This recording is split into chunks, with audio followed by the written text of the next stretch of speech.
गीता की ये अद्भुत कथा एक अंधे आदमी की जिज्ञासा से शुरू होती है। असल में इस जगत में सारी कथाएं बंद हो जाएं अगर अंधा आदमी न हो। इस जीवन की सारी कथाएं अंधे आदमी की जिज्ञासा से शुरू होती हैं। अंधा आदमी भी देखना चाहता है उसे जो उसे दिखाई नहीं पड़ता है। बहरा भी सुनना चाहता है उसे जो उसे सुनाई नहीं पड़ता है। सारी इंद्रियां भी खो जाएं तो भी मन के भीतर छिपी हुई वृत्तियों का कोई विनाश नहीं होता है। तो पहली बात तो आपसे ये कहना चाहूंगा कि स्मरण रखें, धृतराष्ट्र अंधे हैं, लेकिन युद्ध के मैदान पर क्या हो रहा है, मीलों दूर बैठे उनका मन उसके लिए उत्सुक, जानने को पीड़ित, जानने को आतुर है।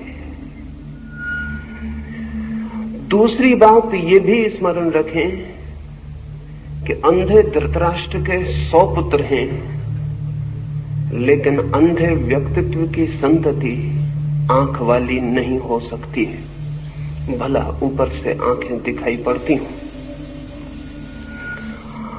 अंधे व्यक्ति से जो जन्म पाता है,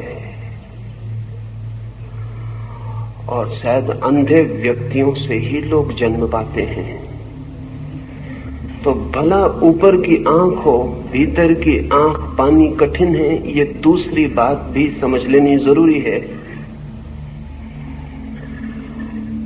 धृतराष्ट्र से जन्मे हुए 100 पुत्र सब तरह से अंधा व्यवहार कर रहे थे। आंखें उनके पास थीं, लेकिन भीतर की आंख नहीं थी। अंधे से अंधापन ही पैदा हो सकता है। फिर भी ये पिता क्या हुआ ये जानने को उत्सुक है। तीसरी बात ये भी ध्यान रख लेनी जरूरी है कि धृतराष्ट्र कहते हैं धर्म के उस कुरुक्षेत्र में युद्ध के लिए इकट्ठे हुए। जिस दिन धर्म के क्षेत्र में युद्ध के लिए इकट्ठा होना पड़े, उस दिन धर्म क्षेत्र बचता नहीं है। और जिस दिन धर्म के क्षेत्र में भी लड़ना पड़े, उस दिन धर्म के भी बचने की संभावना समाप्त हो जाती है। रहा होगा वो धर्म क्षेत्र, था नहीं।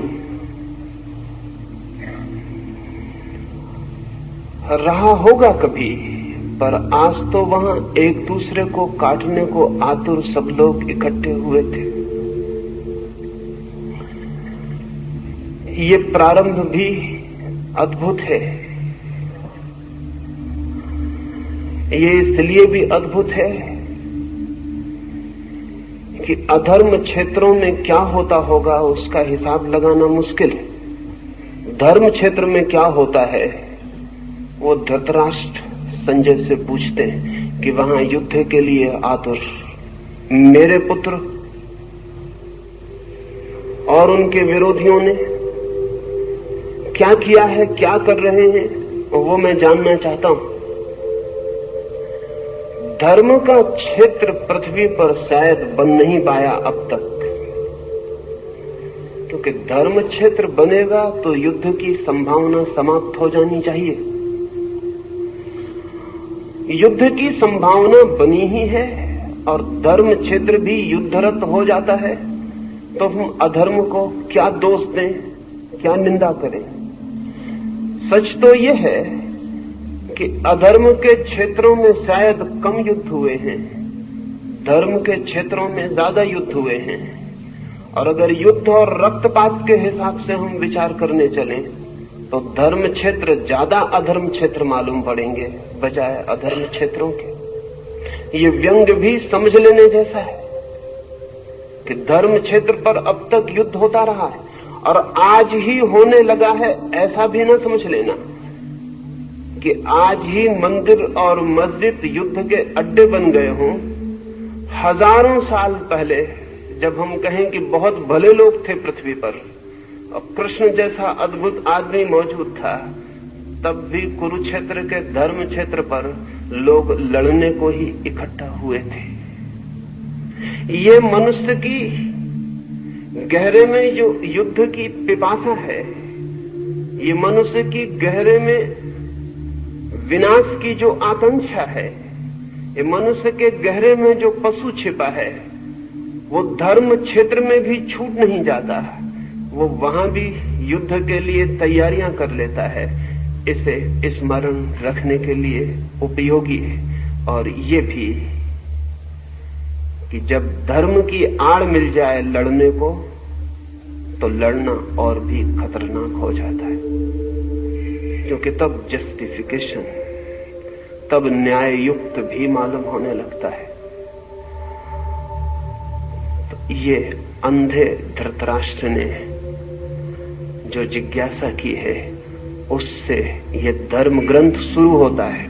सभी धर्म ग्रंथ अंधे आदमी की जिज्ञासा से शुरू होते हैं। जिस दिन दुनिया में अंधे आदमी न होंगे, उस दिन धर्म ग्रंथ की कोई जरूरत भी नहीं रह जाती।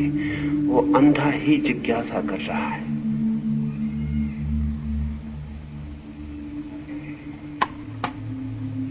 राष्ट्र को युद्ध का रिपोर्टाज निवेदित करने वाले अंध धृतराष्ट्र को युद्ध का रिपोर्टाज निवेदित करने वाले संजय की गीता में क्या भूमिका है? संजय क्या क्लेयरवॉयंस, दूरदृष्टि, या क्लेयर ऑडियंस, दूर श्रवण की शक्ति रखता था? संजय की चित्त शक्ति की गंगोत्री कहाँ पर है? वो स्वयंभू भी हो सकती है ना? संजय पर निरंतर संदेह उठता रहा है, स्वाभाविक है। संजय बहुत दूर बैठकर कुरुक्षेत्र में क्या हो रहा है, उसकी खबर धृतराष्ट्र को देता है। योग निरंतर से मानता रहा है कि जो आंखें हमें दिखाई पड़ती हैं वे ही आंखें नहीं, और भी आंख है मनुष्य के पास जो समय और क्षेत्र की सीमाओं को लांघ कर देख सकती है। लेकिन योग क्या कहता है, इससे जो कहता है वो सही भी होगा ऐसा नहीं। संदेह होता है मन को, इतने दूर संजय कैसे देख पाता है? क्या वो सर्वज्ञ है? नहीं। पहली तो बात यह कि दूरदृष्टि, क्लेयरवॉयंस कोई बहुत बड़ी शक्ति नहीं है। सर्वज्ञ से उसका कोई संबंध नहीं है, बड़ी छोटी शक्ति है। और कोई भी व्यक्ति चाहे तो थोड़े ही श्रम से विकसित कर सकता है। और कभी तो ऐसा भी होता है कि प्रकृति की किसी भूल चूक से वो शक्ति किसी व्यक्ति को सहज भी विकसित हो जाती। एक व्यक्ति है अमेरिका में अभी मौजूद, नाम है टेड सीरियो। उसके संबंध में दो बातें कहना पसंद करूंगा तो संजय को समझना आसान हो जाएगा, क्योंकि संजय बहुत दूर है समय में हमसे, और न मालूम किस दुर्भाग्य के क्षण में हमने अपने समस्त पुराने ग्रंथों को कपोल कल्पना समझना शुरू कर दिया है। इसलिए संजय को छोड़ें। अमेरिका में आज जिंदा आदमी है एक टेड सीरियो, जो कि कितने ही हजार मील की दूर पर कुछ भी देखने में समर्थ है। न केवल देखने में, बल्कि उसकी आंख उस चित्र को पकड़ने में भी समर्थ है। हम यहां बैठकर ये जो चर्चा कर रहे हैं, न्यूयॉर्क में बैठा हुआ टेड सीरियो अगर कहा जाए कि अहमदाबाद में इस मैदान पर क्या हो रहा है, तो वो 5 मिनट आंख बंद करके बैठा रहेगा, फिर आंख खोलेगा और उसकी आंख में आप सबकी बैठी हुई तस्वीर उसकी आंख में दूसरे देख सकते हैं, और उसकी आंख में जो तस्वीर बन रही उसका कैमरा फोटो भी ले सकता है। हजारों फोटोएं लिए गए हैं, हजारों चित्र लिए गए हैं, और टेड सीरियो की आंख कितनी ही दूरी पर किसी भी तरह के चित्र को पकड़ने में समर्थ है। न केवल देखने में बल्कि चित्र को पकड़ने में भी। टेड सीरियो की घटना ने दो बातें साफ कर दी हैं। एक तो संजय कोई सर्वज्ञ नहीं है, क्योंकि टेड सीरियो बहुत साधारण आदमी है, कोई आत्मज्ञानी नहीं है। टेड सीरियो को आत्मा का कोई भी पता नहीं है। टेड सीरियो की जिंदगी में साधुता का कोई भी नाम नहीं है। लेकिन टेड सीरियो के पास एक शक्ति है, वो दूर देखने की विशेष है शक्ति। कुछ दिनों पहले स्कैंडिनेविया में एक व्यक्ति किसी दुर्घटना में जमीन पर गिर गया कार से, उसके सिर को चोट लग गई और अस्पताल में जब होश में आया तो बहुत मुश्किल में पड़ा। उसके कान में कोई जैसे गीत गा रहा हो ऐसा सुनाई पड़ने लगा। उसने समझा कि शायद मेरा दिमाग खराब तो नहीं हो गया, लेकिन 1 या 2 दिन के भीतर स्पष्ट सब साफ होने लगा। और तब तो ये भी साफ हुआ कि 10 मील के भीतर जो रेडियो स्टेशन था, उसके कान ने उस रेडियो स्टेशन को पकड़ना शुरू कर दिया। फिर उसके कान का सारा अध्ययन किया गया और पता चला उसके कान में कोई भी विशेषता नहीं है, लेकिन चोट लगने से कान में छुपी कोई शक्ति सक्रिय हो गई है। ऑपरेशन करना पड़ा, क्योंकि अगर 24 घंटे ऑन ऑफ करने का तो कोई उपाय नहीं था। अगर उसे कोई स्टेशन सुनाई पड़ने लगे तो वो आदमी पागल ही हो जाए। पिछले 2 वर्ष पहले इंग्लैंड में एक महिला को दिन में ही आकाश के तारे दिखाई पड़ने शुरू हो गए। वो भी एक दुर्घटना में ही हुआ। छत से गिर पड़ी और दिन में आकाश के तारे दिखाई पड़ने शुरू हो गए। तारे तो दिन में भी आकाश में होते हैं, कहीं चले नहीं जाते, सिर्फ सूर्य के प्रकाश के कारण ढक जाते हैं, रात फिर उगड़ जाते हैं प्रकाश हट जाने से। लेकिन आंखें अगर सूर्य के प्रकाश को पार करके देख पाए तो दिन में भी तारों को देख सकती। उस स्त्री की भी आंख का ऑपरेशन ही करना पड़ा। ये मैं इसलिए कह रहा हूं कि आंख में भी शक्तियां छिपी हैं जो दिन में आकाश के तारों को देख लें। कान में भी शक्तियां छिपी हैं जो दूर के रेडियो स्टेशन से विस्तारित ध्वनियों को पकड़ लें। आंख में भी शक्तियां छिपी हैं जो समय और क्षेत्र की सीमाओं को पार करके देख लें, लेकिन अध्यात्म से इनका कोई बहुत संबंध नहीं है। तो संजय कोई बहुत आध्यात्मिक व्यक्ति हो ऐसा नहीं है। संजय विशिष्ट व्यक्ति जरूर है। वो दूर युद्ध के मैदान पर जो हो रहा है उसे देख पा रहा है, और संजय को इस शक्ति के कारण कोई परमात्मा, कोई सत्य की उपलब्धि हो गई हो ऐसा भी नहीं है। संभावना तो यही है कि संजय इस शक्ति का उपयोग करके ही समाप्त हो गया हो। अक्सर ऐसा होता है, विशेष शक्तियां व्यक्ति को पूरी तरह भटका देती हैं। इसलिए योग निरंतर कहता है कि चाहे शरीर की सामान्य शक्तियां हों और चाहे मन की साइकिक पावर्स की विशेष शक्तियां हों, शक्तियों में जो उलझता है वो सत्य तक नहीं पहुंच पाता है। पर ये संभव है। और इधर पिछले 100 वर्षों में पश्चिम में साइकिकल रिसर्च ने बहुत काम किया है, और अब किसी आदमी को संजय पर संदेह करने का कोई कारण वैज्ञानिक आधार पर भी नहीं रह गया है।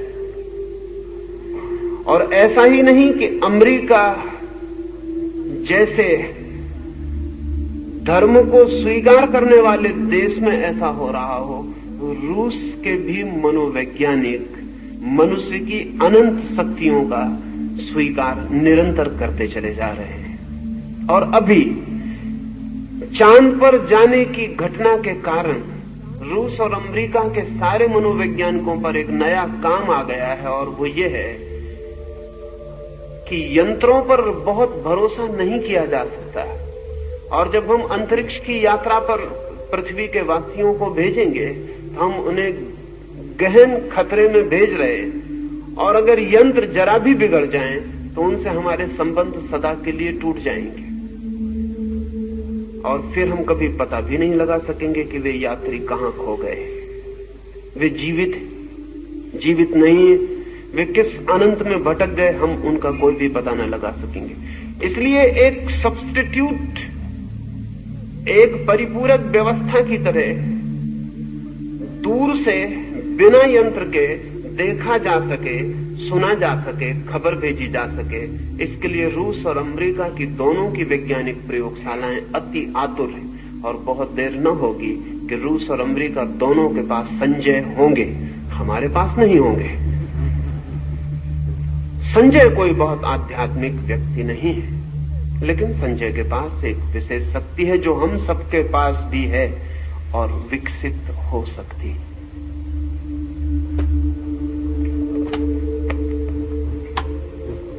संजय उवाच दृष्ट्वा तु पाण्डवानीकम्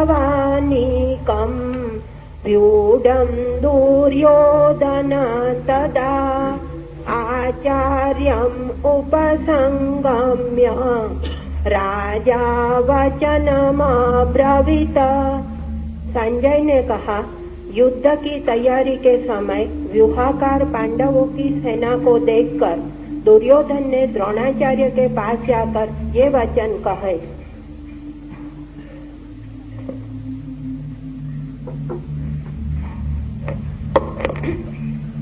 पश्यैतां पाण्डुपुत्राणाम् आचार्य महती चमुं व्यूढां द्रुपदपुत्रेण तव शिष्येण धीमता अत्र शूरा महेश्वासा भीमार्जुन समायुधि युयुधानो विराटश्च द्रुपदश्च महारथः। हे आचार्य, आपके तीक्ष्ण बुद्धि शिष्य धृष्टद्युम्न द्वारा शकट, पद्म आदि व्यूहाकार से रची गई पांडवों की इस विशाल सेना को देखिए। पांडवों की सेना में सभी योद्धा शूरवीर, महाधनुर्धारी एवं पराक्रम में भीम और अर्जुन के तुल्य है। उनमें सात्यकी, विराट, महारथी द्रुपद है।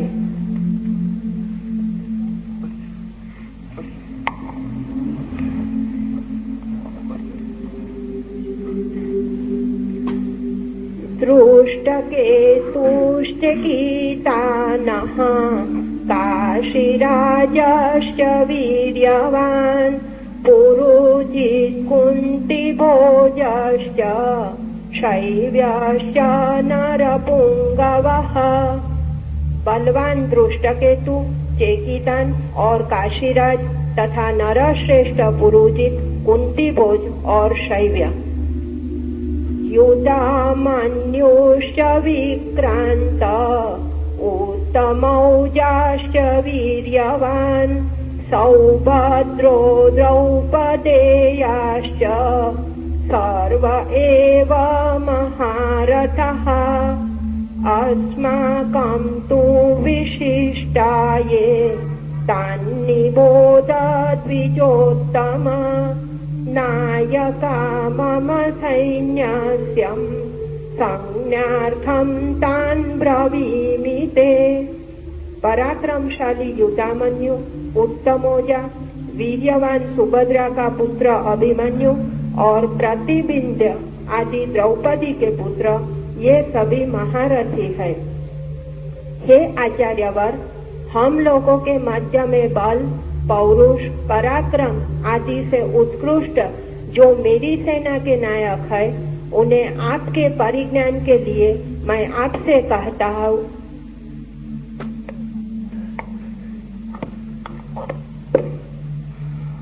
मनुष्य का मन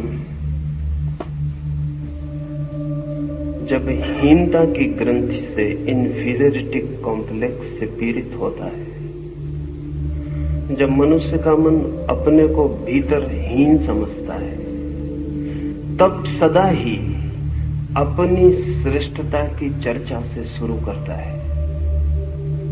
लेकिन जब हीन व्यक्ति नहीं होते, तब सदा ही दूसरे की श्रेष्ठता से चर्चा शुरू होती है। हे दुर्योधन, कह रहा है भीष्म से कि पांडवों की सेना में कौन कौन महारथी, कौन कौन महायोद्धा इकट्ठे हैं। इससे वो शुरू कर रहा है। ये बड़ी प्रतीक की, बड़ी सिंबॉलिक बात है। साधारणतः शत्रु की प्रशंसा से बात शुरू नहीं होती, साधारणतः शत्रु की निंदा से बात शुरू होती। साधारणतः शत्रु के साथ अपनी प्रशंसा से बात शुरू होती है। शत्रु की सेना में कौन कौन महावीर इकट्ठे हैं, दुर्योधन उनसे बात शुरू कर रहा है। दुर्योधन कैसा भी व्यक्ति हो, इंफीरियरिटी कॉम्प्लेक्स से पीड़ित व्यक्ति नहीं है, हीनता की ग्रंथि से पीड़ित व्यक्ति नहीं है। और ये बड़े मजे की बात है कि अच्छा आदमी भी अगर हीनता की ग्रंथि से पीड़ित हो तो उस बुरे आदमी से बदतर होता है जो हीनता की ग्रंथि से पीड़ित नहीं है।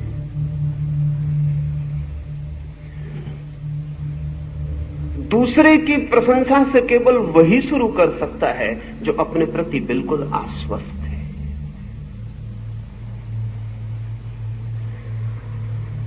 ये एक बुनियादी अंतर सदियों में पड़ा है।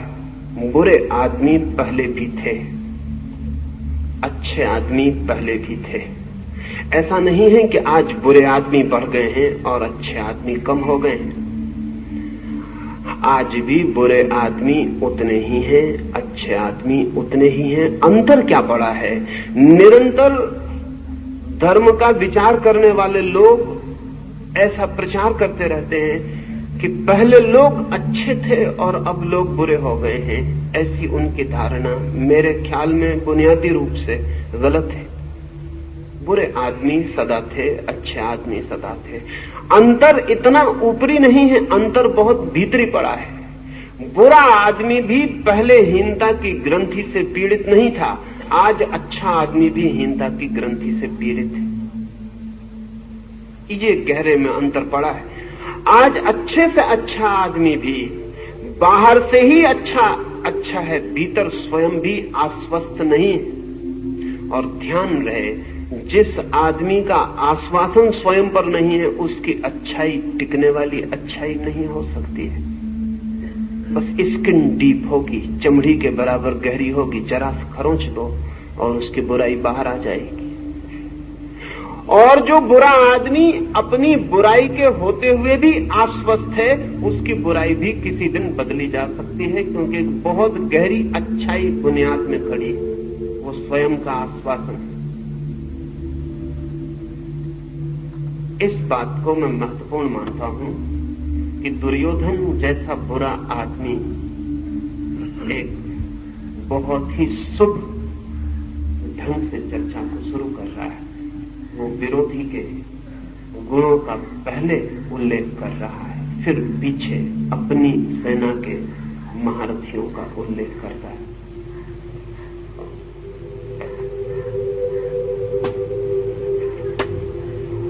भगवान् भीष्मश्च कर्णश्च कृपाश्च समितिञ्जयः अश्वत्थामा विकर्णश्च सौमदत्ति तथैव च अन्ये च बहवः शूरा मदार्थे च सजीवितः नानाशास्त्र प्रहरणः सर्वे युद्ध विशारदः।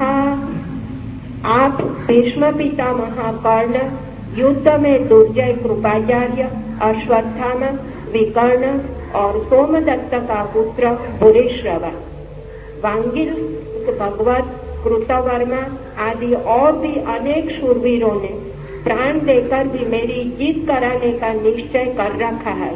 ये सभी लोग भांति भांति के शस्त्रास्त्रों से युद्ध करने वाले और सब प्रकार के युद्धों में कुशल है। अपर्याप्तं तदास्माकं बलं भीष्माभिरक्षितं पर्याप्तं विदमेतेषां पदं भीमाविरक्षितम् अयनेषु च सर्वेषु यथा भागमवस्थितः भीष्ममेवाभिरक्षन्तु भवन्तः सर्व एव हि। यद्यपि हमारी सेना युद्ध के लिए पर्याप्त नहीं है, फिर भी उसके रक्षक भीष्म पितामह है, अतएव वह विजय के लिए पर्याप्त ही है। सामने खड़ी पांडवों की सेना युद्ध के लिए पर्याप्त होने पर भी भीमसेन से रक्षित होने के कारण अपर्याप्त ही है। हमारी विजय भीष्म पितामह के अधीन है, इसलिए आप सब लोग मोर्चों पर अपने अपने स्थानों पर स्थिर होकर भीष्म की ही रक्षा करें। आचार्य श्री श्रीमद् भगवद गीता में सारा भार अर्जुन पर है, और यहाँ गीता में दुर्योधन जो कहता है, तो दुर्योधन के ख्याल में पांडवों की सेना भीमा अभिरक्षितम और कौरव को विष्णु, तो विष्णु के सामने भीम रखने का ख्याल क्या यही नहीं हो सकता कि दुर्योधन अपने प्रतिस्पर्धी के रूप में भीम को ही देखता है? यह बिंदु विचारणीय है। सारा युद्ध अर्जुन की दूरी पर, लेकिन ये पीछे से सोची गई बात है। युद्ध के बाद युद्ध की निष्पत्ति पर, जो युद्ध के पूरे फल को जानते हैं वे कहेंगे कि सारा युद्ध अर्जुन की धुरी पर घूमा, लेकिन जो युद्ध के प्रारंभ में खड़े थे वे ऐसा नहीं सोच सकते। दुर्योधन के लिए युद्ध की सारी संभावना भीम से ही पैदा होती थी, उसके कारण थे। अर्जुन जैसे भले व्यक्ति पर युद्ध का भरोसा दुर्योधन भी नहीं कर सकता था। अर्जुन डमाडोल हो सकता है, इसकी संभावना दुर्योधन के मन में थी। अर्जुन युद्ध से भाग सकता है, इसकी कोई गहरी अचेतन प्रतीति दुर्योधन के मन में थी। अगर युद्ध टिकेगा तो भीम पर टिकेगा। युद्ध के लिए भीम जैसे कम बुद्धि के लेकिन ज्यादा शक्तिशाली लोगों पर भरोसा किया जा सकता है। अर्जुन बुद्धिमान है, और जहां बुद्धि है वहां संशय है, और जहां संशय है वहां द्वंद्व है।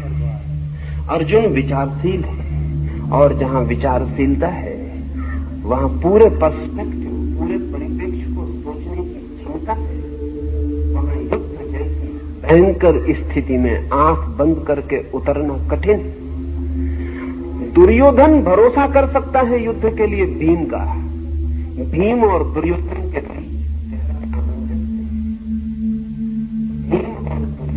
एक ही प्रकृति के बहुत गहरे, एक ही सोच के, एक ही तरह के व्यक्ति।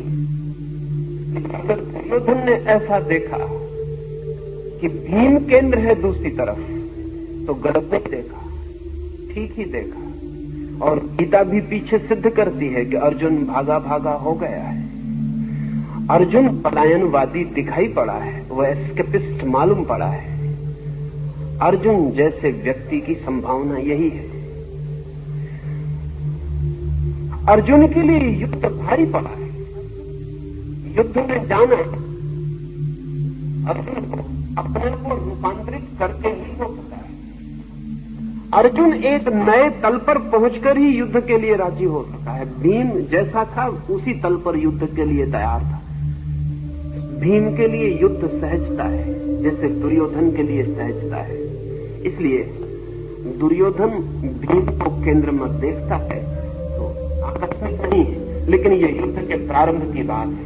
युद्ध की निष्पत्ति क्या होती, अंत क्या होता है, ये दुर्योधन को पता नहीं, हमें पता है। और ध्यान रहे, अक्सर ही जीवन जैसा प्रारंभ होता है वैसा अंत नहीं होता। अक्सर ही अंत सदा ही अनिर्णित, अंत सदा ही अदृश्य। अक्सर ही जो हम सोच कर चलते हैं वो नहीं होता। अक्सर ही जो हम मानकर चलते हैं वो नहीं होता। जीवन एक अज्ञात यात्रा है। इसलिए जीवन के प्रारंभिक क्षणों में, किसी भी घटना के प्रारंभिक क्षणों में जो सोचा जाता है वो अंतिम निष्पत्ति नहीं बनती। और हम भाग्य के निर्माण की चेष्टा में रत हो सकते हैं, लेकिन भाग्य के निर्णायक नहीं हो पाते। निष्पत्ति कुछ और होती है। ख्याल तो दुर्योधन का यही था कि भीम केंद्र पर रहेगा, और अगर भीम केंद्र पर रहता तो शायद दुर्योधन जो कहता है कि हम विजयी हो सकेंगे, हो सकता था। लेकिन दुर्योधन की दृष्टि सही सिद्ध नहीं हुई और आकस्मिक तत्व बीच में उतर आया। वो भी सोच लेने जैसा है। कृष्ण का ख्याल ही न था कि अर्जुन अगर भागने लगे तो कृष्ण उन्हें युद्ध में रत करवा सकते हैं। हम सबको भी ख्याल नहीं होता। जब हम जिंदगी में चलते हैं तो एक अज्ञात परमात्मा की तरफ से भी बीच में कुछ होगा, इसका हमें कभी ख्याल नहीं होता। हम जो भी हिसाब लगाते हैं वो दृश्य का होता है। अदृश्य भी बीच में इंटरपेनिट्रेट कर जाएगा, अदृश्य भी बीच में उतर आएगा, इसका हमें भी कोई ख्याल नहीं होता। प्रश्न के रूप में अदृश्य बीच में उतर आया है और सारी कथा बदल गई। जो होता वो नहीं होगा और जो नहीं होने की संभावना। इसलिए जब कृष्ण भागते हुए अर्जुन को युद्ध में धक्का देने लगे तो जो भी इस कथा को पहली बार पढ़ता है वो शाक खाए बिना नहीं रह सकता, उसको धक्का लगता है। जब इमर्शन ने पहली बार पढ़ा तो उसने किताब बंद कर दी, वो घबरा गया। क्योंकि जब अर्जुन जो कह रहा था वो सभी तथाकथित धार्मिक लोगों को ठीक मालूम पड़ेगा। वो ठीक तथाकथित धार्मिक आदमी का तर्क दे रहा था। जब हेनरी थारो ने इस जगह आके देखा कि कृष्ण उसे युद्ध में जाने की सलाह देते हैं तो वो भी घबरा गया। हेनरी थारो ने भी लिखा है कि मुझे ऐसा भरोसा नहीं था, ख्याल भी नहीं था कि कहानी ऐसा मोड़ लेगी कि कृष्ण और युद्ध में जाने की सलाह देंगे। गांधी को भी वही तकलीफ थी, उनकी पीड़ा भी वही थी। लेकिन जिंदगी किन्हीं सिद्धांतों के हिसाब से नहीं चलती। जिंदगी बहुत अनूठी। जिंदगी रेल की पटरियों पर दौड़ती नहीं, गंगा की धारा की तरह बहती है। उसके रास्ते पहले से तय नहीं है और जब परमात्मा बीच में आता है तो सब डिस्टर्ब कर देता है। जो भी तैयार था, जो भी आदमी ने निर्मित किया था, जो आदमी की बुद्धि सोचती थी, सब उलटफेर हो जाता है। इसमें बीच में परमात्मा आएगा इस युद्ध में, इसकी दुर्योधन को कभी कल्पना न थी। इसलिए वो जो कह रहा है प्रारंभिक वक्तव्य है, जैसा कि हम सब आदमी जिंदगी के प्रारंभ में जो वक्तव्य देते हैं ऐसे ही होते हैं। बीच में अज्ञात उतरता चलता है और सब कहानी बदलती चलती है। अगर हम जिंदगी के पीछे से लौट कर देखें तो हम कहेंगे जो भी हमने सोचा था वो सब गलत हुआ। जहां सफलता सोची थी वहां असफलता मिली। जो पाना चाहता था वो नहीं पाया जा सका। जिसके मिलने से सुख सोचा था वो मिल गया और दुख पाया। और जिसके मिलने की कभी कामना भी न की थी उसकी झलक मिली और आनंद के झरने फूटे। सब उल्टा हो जाता है। लेकिन इतना बुद्धिमान आदमी जगत में कम है जो निष्पत्ति को पहले ध्यान में ले। हम सब प्रारंभ को ही पहले ध्यान में लेते हैं। काश हम अंत को पहले ध्यान में लें तो जिंदगी की कथा बिल्कुल और हो सकती। लेकिन अगर दुर्योधन अंत को पहले ध्यान में ले ले तो युद्ध नहीं हो सकता। दुर्योधन अंत को ध्यान में नहीं ले सकता, अंत को मानकर चलेगा कि ऐसा होगा। इसलिए वो कह रहा है बार बार कि यद्यपि सेनाएं उस तरफ महान हैं, लेकिन जीत हमारी ही होगी। मेरे योद्धा जीवन देकर भी मुझे जिताने के लिए आतुर हैं, लेकिन हम अपनी सारी शक्ति भी लगा दें तो भी असत्य जीत नहीं सकता। हम सारा जीवन भी लगा दें तो भी असत्य जीत नहीं सकता। इस निष्पत्ति का दुर्योधन को कोई भी बोध नहीं हो सकता है। और सत्य जो कि हारता हुआ भी मालूम पड़ता हो अंत में जीत जाता है। असत्य प्रारंभ में जीतता हुआ मालूम पड़ता है, अंत में हार जाता है। सत्य प्रारंभ में हारता हुआ मालूम पड़ता है, अंत में जीत जाता है। लेकिन प्रारंभ से अंत को देख पाना कहाँ संभव है। जो देख पाता है वो धार्मिक हो जाता है, जो नहीं देख पाता वो दुर्योधन की तरह अंधे युद्ध में उतरता चला जाता है। आचार्य सिंह, एक तो अज्ञात का विल होता है, एक व्यक्ति का अपना विल होता है, दोनों में कॉन्फ्लिक्ट होते हैं। तो व्यक्ति कैसे जान पाए कि अज्ञात का क्या विल है, अज्ञात की क्या इच्छा है? पूछते हैं व्यक्ति कैसे जान पाए कि अज्ञात की क्या इच्छा है। व्यक्ति कभी नहीं जान पाता है। हाँ, व्यक्ति अपने को छोड़ दे, मिटा दे तो तत्काल जान लेता है, अज्ञात के साथ एक हो जाता है। बूंद नहीं जान सकती कि सागर क्या है जब तक कि बूंद सागर के साथ खो न जाए। व्यक्ति नहीं जान सकता कि परमात्मा की इच्छा क्या है जब तक व्यक्ति अपने को व्यक्ति बनाए है, तब तक नहीं जान सकता। व्यक्ति अपने को खो दे तो फिर परमात्मा की इच्छा ही शेष रह जाती है, क्योंकि व्यक्ति की कोई इच्छा शेष नहीं रह जाती। तब जानने का सवाल ही नहीं उठता। तब व्यक्ति वैसे ही जीता है जैसा अज्ञात उसे जिलाता है। तब व्यक्ति की कोई आकांक्षा, तब व्यक्ति की कोई फलाकांक्षा, तब व्यक्ति की कोई अपनी अभीप्सा, तब व्यक्ति की समग्र की आकांक्षा के ऊपर अपनी थोपने की कोई वृत्ति शेष नहीं रह जाती, क्योंकि व्यक्ति शेष नहीं रह जाता। जब तक व्यक्ति है तब तक अज्ञात क्या चाहता है नहीं जाना जा सकता, और जब व्यक्ति नहीं है तब जानने की कोई जरूरत नहीं। जो भी होता है वो अज्ञात ही करवाता है। तब व्यक्ति एक इंस्ट्रूमेंट हो जाता है, तब व्यक्ति एक साधन मात्र हो जाता है। कृष्ण पूरी गीता में आगे अर्जुन को यही समझाते हैं कि वो अपने को छोड़ दे, अज्ञात के हाथों में समर्पित कर दे, क्योंकि वो जिन्हें सोच रहा है कि ये मर जाएंगे वो अज्ञात के द्वारा पहले ही मारे जा चुके हैं। कि वो जिन्हें सोचता है कि इनकी मृत्यु के लिए मैं जिम्मेवार हो जाऊंगा, उनके लिए वो बिल्कुल भी जिम्मेवार नहीं होगा। अगर वो अपने को बचाता है तो जिम्मेवार हो जाएगा। अगर अपने को छोड़कर साधनवत साक्षीवत लड़ सकता है तो उसकी कोई जिम्मेवारी नहीं रह जाती। व्यक्ति अपने को खो दे समष्टि में, व्यक्ति अपने को समर्पित कर दे, छोड़ दे अहंकार को, तो ब्रह्म की इच्छा ही फलित होती है। अभी भी वही फलित हो रही है। ऐसा नहीं कि हम उससे भिन्न फलित करा लेंगे, लेकिन हम भिन्न फलित कराने में लड़ेंगे, टूटेंगे, नष्ट होंगे। एक छोटी सी कहानी मैं निरंतर कहता रहा हूं। मैं कहता रहा हूं कि एक नदी में बहुत बाढ़ आई और दो छोटे से तिनके उस नदी में बह रहे हैं। एक तिनका नदी में आड़ा पड़ गया है, तो नदी रोकने की कोशिश कर रहा है और वो चिल्ला रहा है बहुत जोर से कि नहीं बढ़ने देंगे नदी को, यद्यपि नदी बढ़ी जा रही है। वो चिल्ला रहा है कि रोक कर रहेंगे, यद्यपि रोक नहीं पा रहा है। वो चिल्ला रहा है कि नदी को हर हालत में रोक कर ही रहूंगा, जीऊं या मरूं, लेकिन बहा जा रहा है।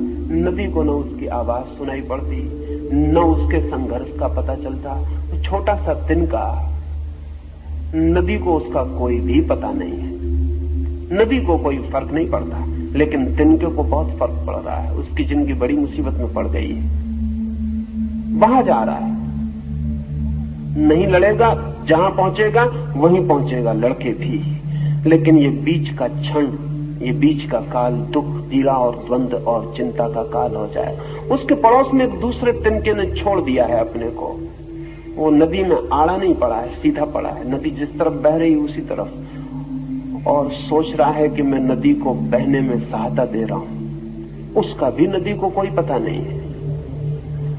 वो सोच रहा है मैं नदी को सागर तक पहुंचा ही दूंगा, मेरे साथ है तो पहुंच ही जाएगी। नदी को उसकी सहायता का भी कोई पता नहीं है, लेकिन नदी को कोई फर्क नहीं पड़ता। उन दोनों तिनकों को बहुत फर्क पड़ रहा है। जो नदी को सांस बहा रहा है वो बड़े आनंद में है, वो बड़ी मौज में नाच रहा है, और जो नदी से लड़ रहा है वो बड़ी पीड़ा में है। उसका नाच नाच नहीं है, एक दुख स्वप्न है। उसका नाच उसके अंगों की टूटन है, वो तकलीफ में पड़ा है, हार रहा है, और जो नदी को बहा रहा है वो जीत रहा है। व्यक्ति ब्रह्म की इच्छा के अतिरिक्त कुछ कभी कर नहीं पाता है, लेकिन लड़ सकता है, इतनी स्वतंत्रता है। और लड़के अपने को चिंतित कर सकता है, इतनी स्वतंत्रता है। शास्त्र का एक वचन है जो बड़ा कीमती है। वचन है, humanity is condemned to be free. आदमी स्वतंत्र होने के लिए मजबूर है। विवश है, कंडेम्ड, निंदित है स्वतंत्र होने के लिए। लेकिन आदमी अपनी स्वतंत्रता के दो उपयोग कर सकता है। अपनी स्वतंत्रता को वो ब्रह्म की इच्छा से संघर्ष बना सकता है, और तब उसका जीवन दुख, पीड़ा, एंग्विश, संताप का जीवन होगा, और अंततः पराजय फल होगी। और कोई व्यक्ति अपनी स्वतंत्रता को ब्रह्म के प्रति समर्पण बना सकता है, तब जीवन आनंद का, ब्लिस का, नृत्य का, गीत का जीवन होगा। और अंत में विजय के अतिरिक्त और कोई उपाय नहीं। वो जो तिनका सोच रहा है कि नदी को साथ दे रहा हूं, वो विजयी ही होने वाला है, उसकी हार का कोई उपाय नहीं है। और जो नदी को रोक रहा है वो हारने ही वाला है, उसकी जीत का कोई उपाय नहीं है। ब्रह्म की इच्छा को नहीं जाना जा सकता है, लेकिन ब्रह्म के साथ एक हुआ जा सकता है, और तब अपनी इच्छा खो जाती है, उसकी इच्छा ही शेष रह जाती है। आचार्य श्री, वैज्ञानिक सिद्धि में व्यक्ति का अपना कुछ होता है, और अज्ञात इसमें वैज्ञानिक सिद्धि में कैसे उतरता होगा, वो एक तकलीफ की बात बन जाती है। ऐसा साधारण लगता है कि वैज्ञानिक खोज में व्यक्ति की अपनी इच्छा काम करती है। ऐसा बहुत ऊपर से देखने पर लगता है, बहुत भीतर से देखने पर ऐसा नहीं लगेगा। अगर जगत के बड़े से बड़े वैज्ञानिकों को हम देखें तो हम बहुत हैरान हो जाएंगे कि जगत के सभी बड़े वैज्ञानिकों के अनुभव बहुत और हैं। कॉलेज, यूनिवर्सिटीज में विज्ञान की जो धारणा पैदा होती है, वैसा अनुभव उनका नहीं है। मैडम क्यूरी ने लिखा है कि मुझे एक सवाल दिनों से पीड़ित किए हुए, उसे हल करती हूं और हल नहीं होता है। थक गई हूं, परेशान हो गई हूं, आखिर हल करने की बात छोड़ दी, और एक रात 2 बजे वैसे ही कागजात टेबल पर छोड़कर अधूरे सो गई हूं, और सोच लिया कि अब इस सवाल को छोड़ ही देना। थक गया व्यक्ति, लेकिन सुबह उठ के देखा है कि आधा सवाल जहां छोड़ा था वो सुबह पूरा हो गया। कमरे में तो कोई आया नहीं, द्वार बंद थे, और कमरे में भी कोई आके उसको हल कर सकता था जिसको मैडम क्यूरी हल नहीं कर सकती थी, इसकी भी संभावना नहीं। नोबेल प्राइज विनर थी वो महिला। घर में नौकर चाकर ही थे, उनसे तो कोई आशा नहीं है। वो तो और बड़ा मिरेकल होगा कि घर में नौकर चाकर आके हल कर दें, लेकिन हल तो हो गया, और आधा ही छोड़ा था और आधा पूरा है। तब बड़ी मुश्किल में पड़ गई, सब द्वार दरवाजे दिखे, कोई परमात्मा उतर आए, इसकी भी आस्था उसे नहीं हो सकती। कोई परमात्मा ऐसे ऊपर से उतर भी नहीं आया था, लेकिन गौर से देखा तो पाया कि बाकी अक्षर भी उसके ही है। तब उसे ख्याल आना शुरू हुआ कि रात वो नींद सपने में उठी, सपने का उसे याद आ गया कि वो सपने में उठी है, उसने सपना देखा कि वो सवाल हल कर रही। वो नींद उठी है रात में और उसने सवाल हल किया है। फिर तो ये उसकी व्यवस्थित विधि हो गई कि जब कोई सवाल हल ना हो तब वो उसे तकिए के नीचे दबा के सो जाए, रात उठ के कर ले।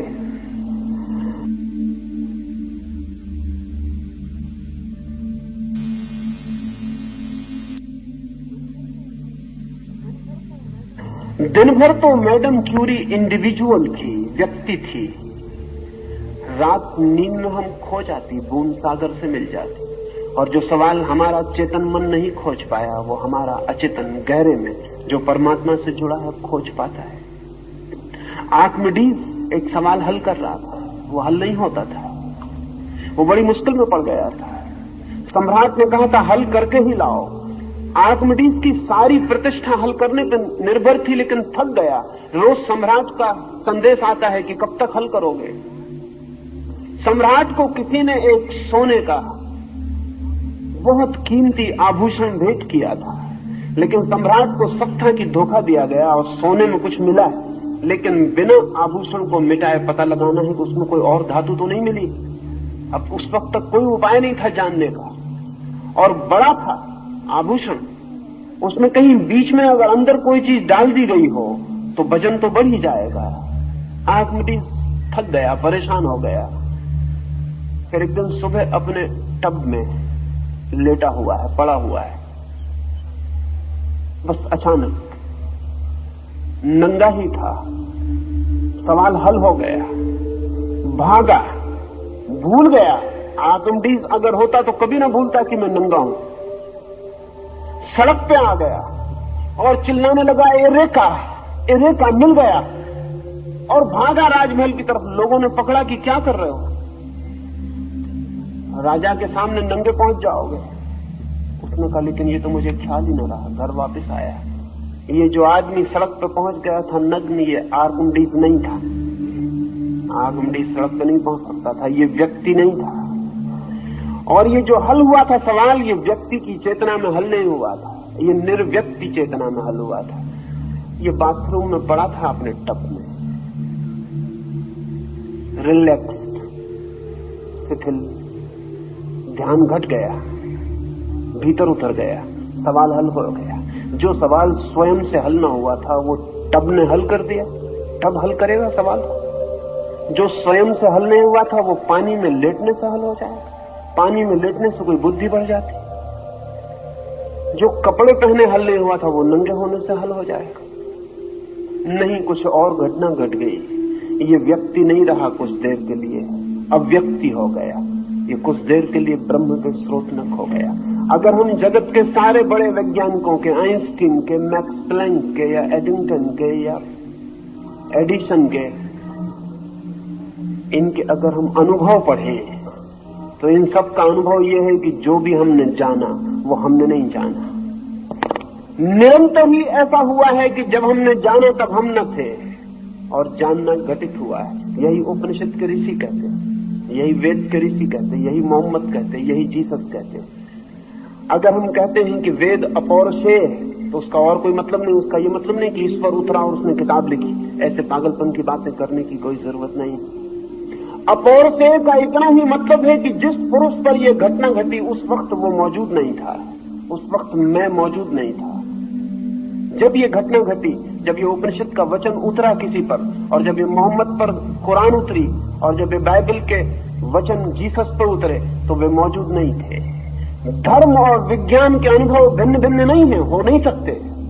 क्योंकि अगर विज्ञान में कोई सत्य उतरता है तो उसके उतरने का भी मार्ग वही है जो धर्म में उतरता है, जो धर्म के उतरने का मार्ग।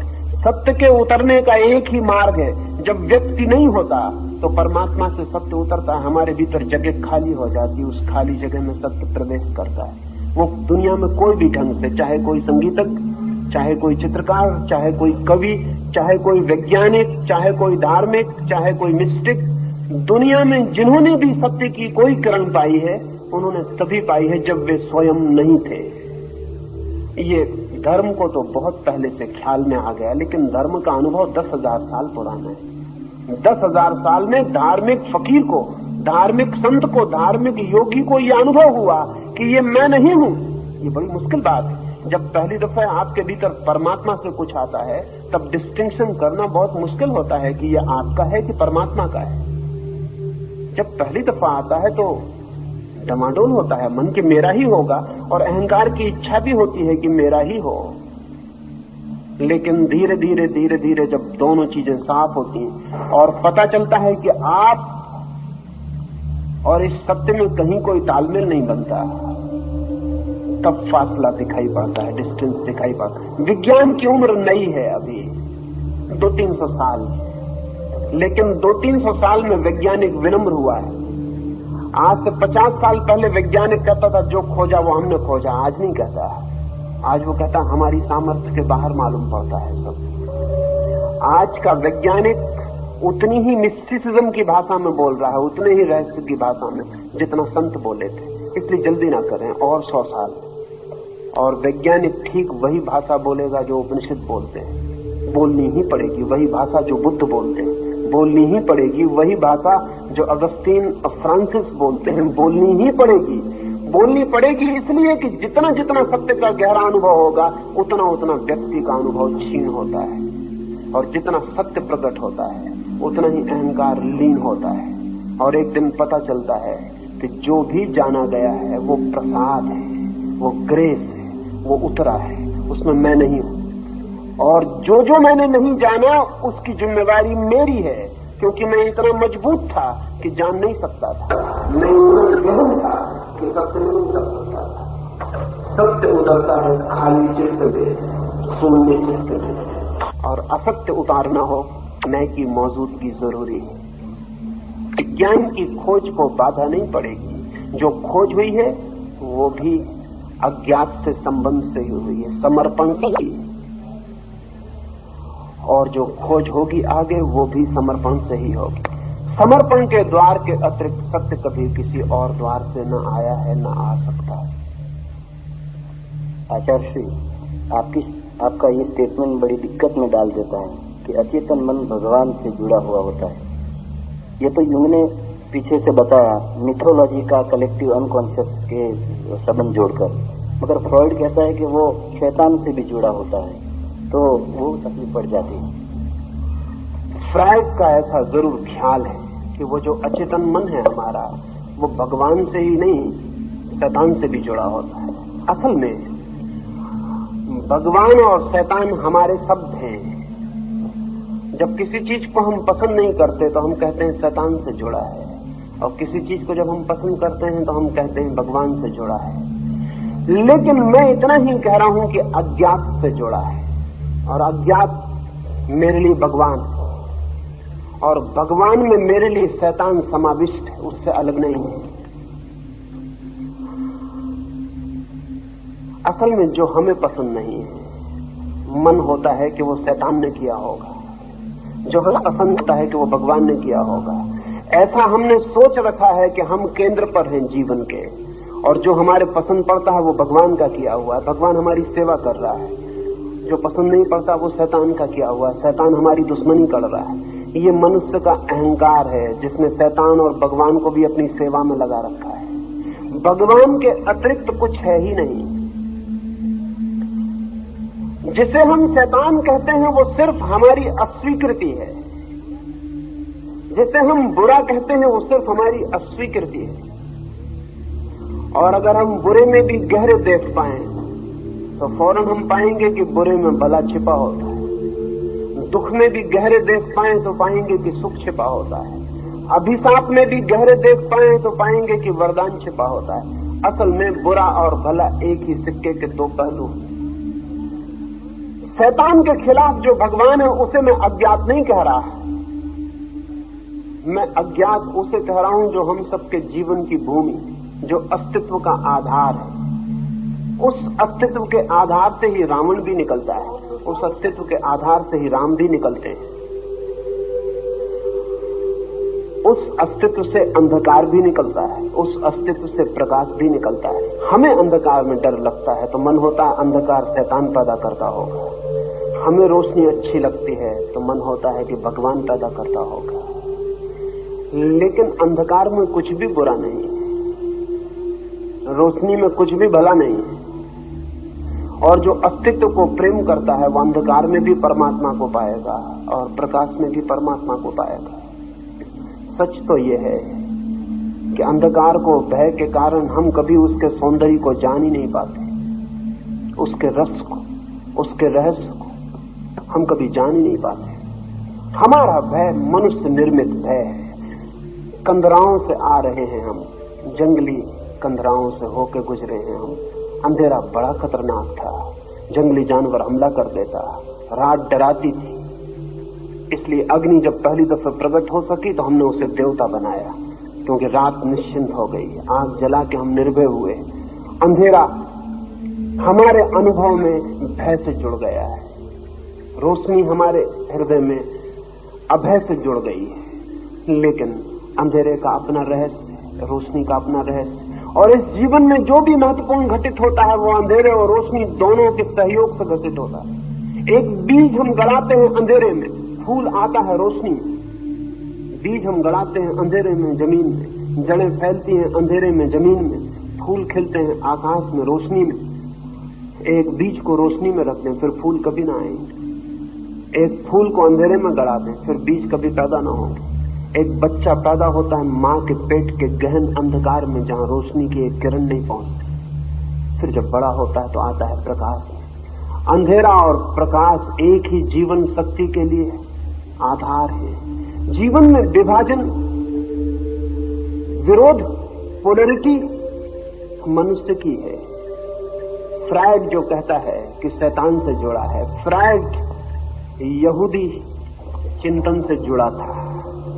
फ्रायड यहूदी घर में पैदा हुआ था। बचपन से ही शैतान और परमात्मा के विरोध को उसने सुन रखा था। यहूदियों ने दो हिस्से तोड़ रखे, एक शैतान है, एक भगवान है। वो आदमी के ही मन के दो हिस्से। तो फ्रायड को लगा कि जहां जहां से बुरी चीजें उठती हैं अचेतन से, वे बुरी बुरी चीजें शैतान डाल रहा होगा। नहीं, कोई शैतान नहीं है। और अगर शैतान हमें दिखाई पड़ता है तो कहीं न कहीं हमारी बुनियादी भूल है। धार्मिक व्यक्ति शैतान को देखने में असमर्थ है, परमात्मा ही है। और अचेतन जहां से वैज्ञानिक सत्य को पाता है या धार्मिक सत्य को पाता है, वो परमात्मा का द्वार है। धीरे धीरे हम उसकी गहराई में उतरेंगे तो ख्याल में निश्चित आ सकता है।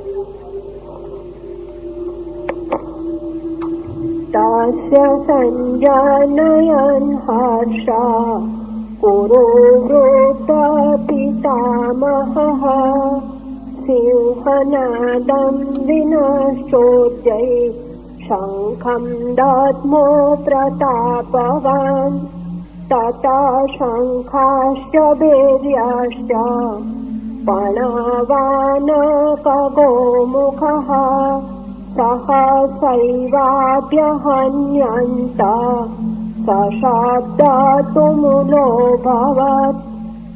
पराक्रमशाली कुरुवृत्त भीष्म पितामह ने दुर्योधन को प्रसन्न करते हुए सिंहनाद कर अपना उदात्त शंख बजाया। सेनापति के शंख फूंकने के अनंतर शंख, नगारे, पखवाज, ढोल आदि भांति भांति के बाजे सहसा बजाए गए। वह शब्द वीरों के हृदयों का कंपाने वाला हुआ।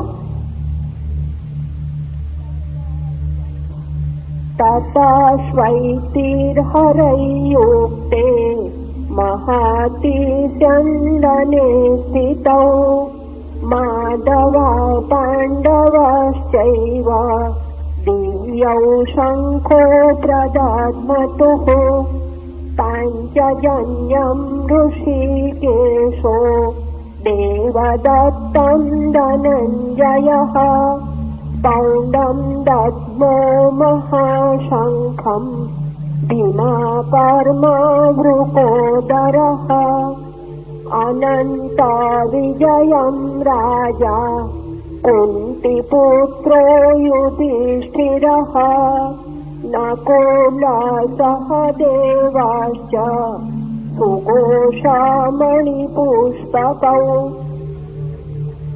तदनंतर सफेद घोड़ों से युक्त विशाल रथ पर बैठे हुए माधव, भगवान श्री कृष्ण और पांडव अर्जुन ने दिव्य शंख बजाए।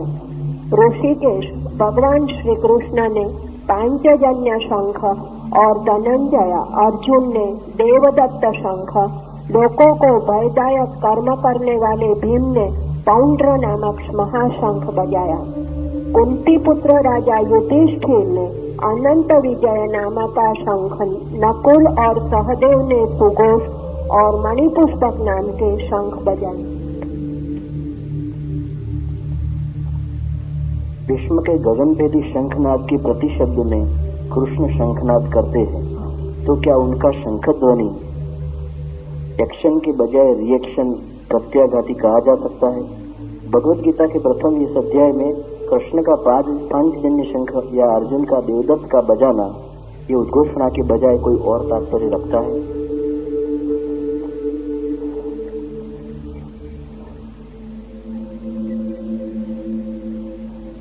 कृष्ण का शंखनाद भीष्म के शंखनाद की प्रतिक्रिया, रिएक्शन है, ऐसा पूछा है। नहीं, सिर्फ रिस्पांस है, प्रति संवेदन है।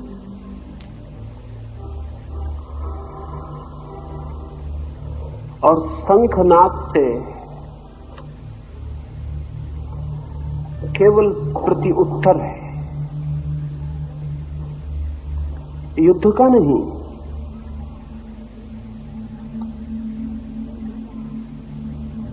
लड़ने का नहीं। शंखनाद से सिर्फ स्वीकृति है चुनौती की। वो चुनौती जो भी लाए, वो चुनौती जो भी दिखाए, वो चुनौती जहां भी ले जाए, उसकी स्वीकृति है। इस स्वीकृति को थोड़ा समझना उपयोगी है। जीवन प्रतिपल चुनौती है, और जो उसे स्वीकार नहीं करता वो जीते जी ही मर जाता है। बहुत लोग जीते जी ही मर जाते हैं। बनस्ता कहा करता था कि लोग मरते तो हैं बहुत पहले, दफनाए बहुत बाद में जाते। मरने और दफनाने में कोई 40 साल का अक्सर फर्क हो जाता है। जिस दिन से व्यक्ति जीवन की चुनौती का स्वीकार बंद करता है, उसी क्षण से मर जाता है। जीवन है प्रतिपल चुनौती की स्वीकृति। लेकिन चुनौती की स्वीकृति भी दो तरह की हो सकती है। चुनौती की स्वीकृति भी क्रोधजन्य हो सकती है, और तब प्रतिक्रिया हो जाती है, रिएक्शन हो जाती है। और चुनौती की स्वीकृति भी प्रसन्नता, उत्फुल्लता से मुदितापूर्ण हो सकती है, और तब प्रति संवेदन हो जाती है। ध्यान देने योग्य है कि भीष्म ने जब बजाया तो वचन है कि प्रसन्नता से, और वीरों को प्रसन्न चित्त करते हुए आह्लाद फैल गया उनके शंखनाद से। उस शंखनाद से प्रसन्नता फैल गई। वो एक स्वीकार है। जीवन जो दिखा रहा है, अगर युद्ध भी, तो युद्ध का भी स्वीकार है। जीवन जहां ले जा रहा है, अगर युद्ध में भी, तो उस युद्ध का भी स्वीकार है।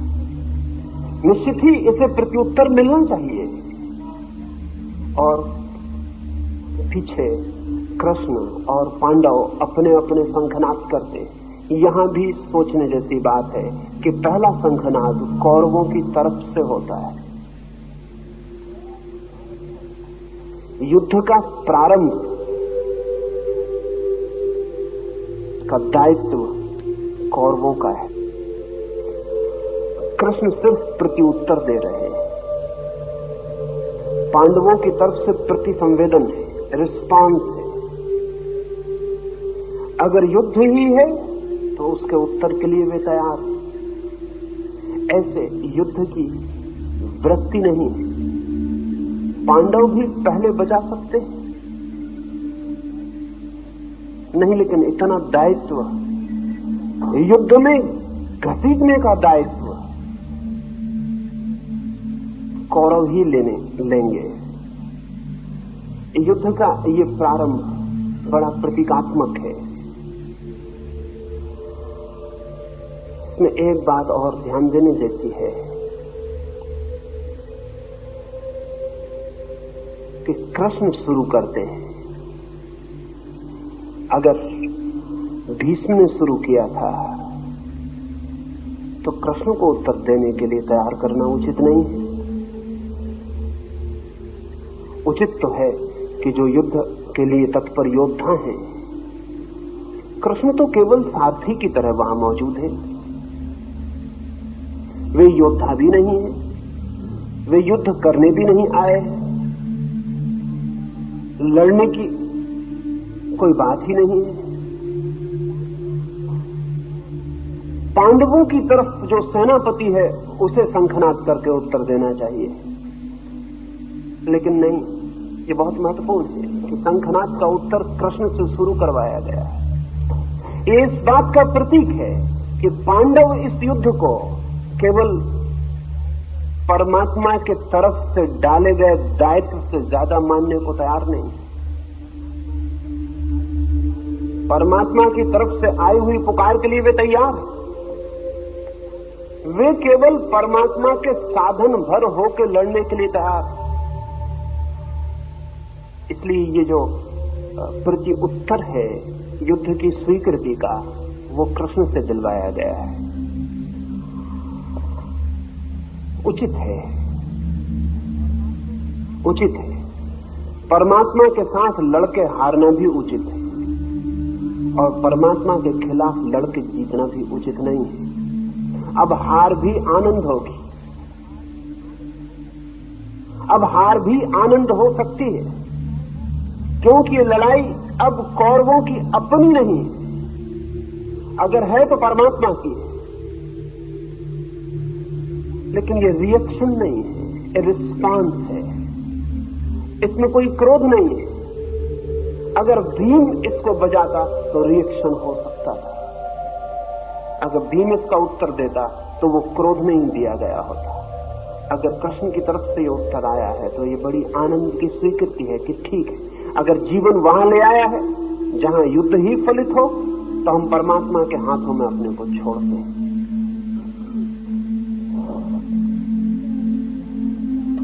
काश्यश्च परमेश्वासः शिखण्डी च महारथः दृष्टद्रुम्नो विराटश्च सात्यकिश्च पराजितः द्रुपदो द्रौपदेयाश्च सर्वशः पृथिवीपते सौभद्राश्च महाबाहुः शङ्खानादात्मु पृथक् पृथक् सघोषोदात्तराष्ट्राणाम् हृदयानि व्यदारयत् नभश्च पृथिवीं चैव तुमूलो व्यनुनादयन्। महदनुदानी काशीपति, महारथी शिखंडी, दृष्टद्युम्न, विराट, अपराजित, सत्फलक का पुत्र सात्यकी, हे पृथ्वीपते, द्रुपद, द्रौपदी के पुत्र, महाबाहु सुभद्रा पुत्र अभिमन्यु, उक्त सभी योद्धाओं ने अलग अलग शंख बजाए। आकाश और पृथ्वी को प्रतिध्वनि द्वारा पूर्ण कर रही पांचजन्य आदि शंखों से उत्पन्न महाध्वनि ने संपूर्ण शंखों से शब्दों से मिलकर धृतराष्ट्र के पुत्र संबंधी और सैनिकों के हृदय को विदीर्ण कर दिया। अथ व्यवस्थितान् दृष्ट्वा दार्तराष्ट्रान् कपिध्वजः प्रवृत्ते शस्त्रसम्पाते धनुरुद्यम्य पाण्डवः ऋषिकेशं तदा वाक्यम् इदमाहमहि अर्नुवाच सेनयोरुभयोर्मध्ये रथं स्थापयमेच्युत यावदेता निरीक्षेऽहं योधदुःखा स्वस्थितान् कैर्मर्या सह योद्धव्यम् अस्मिन् रणसमुद्यमे। राजन, शस्त्रास्त्र चलने के समय युद्ध के लिए इकट्ठे हुए धृतराष्ट्र के पक्ष के सैनिकों को देखकर अर्जुन ने स्वयं भी धनुष उठाकर भगवान से यह वाक्य कहा। अर्जुन ने कहा, हे भगवान, जहाँ पर से मैं इस संग्राम में किनके साथ मुझ युद्ध करना चाहिए यह जानने के लिए युद्ध की इच्छा वाले अतएव युद्ध के लिए तत्पर इन सब योद्धाओं के निरीक्षण करो। वहाँ पर ले जाकर दोनों सेनाओं के बीच में मेरा रथ खड़ा कीजिए।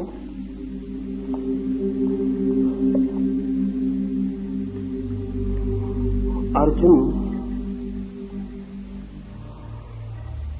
किनके साथ युद्ध करना है उन्हें देखने की कृष्ण से प्रार्थना करता है।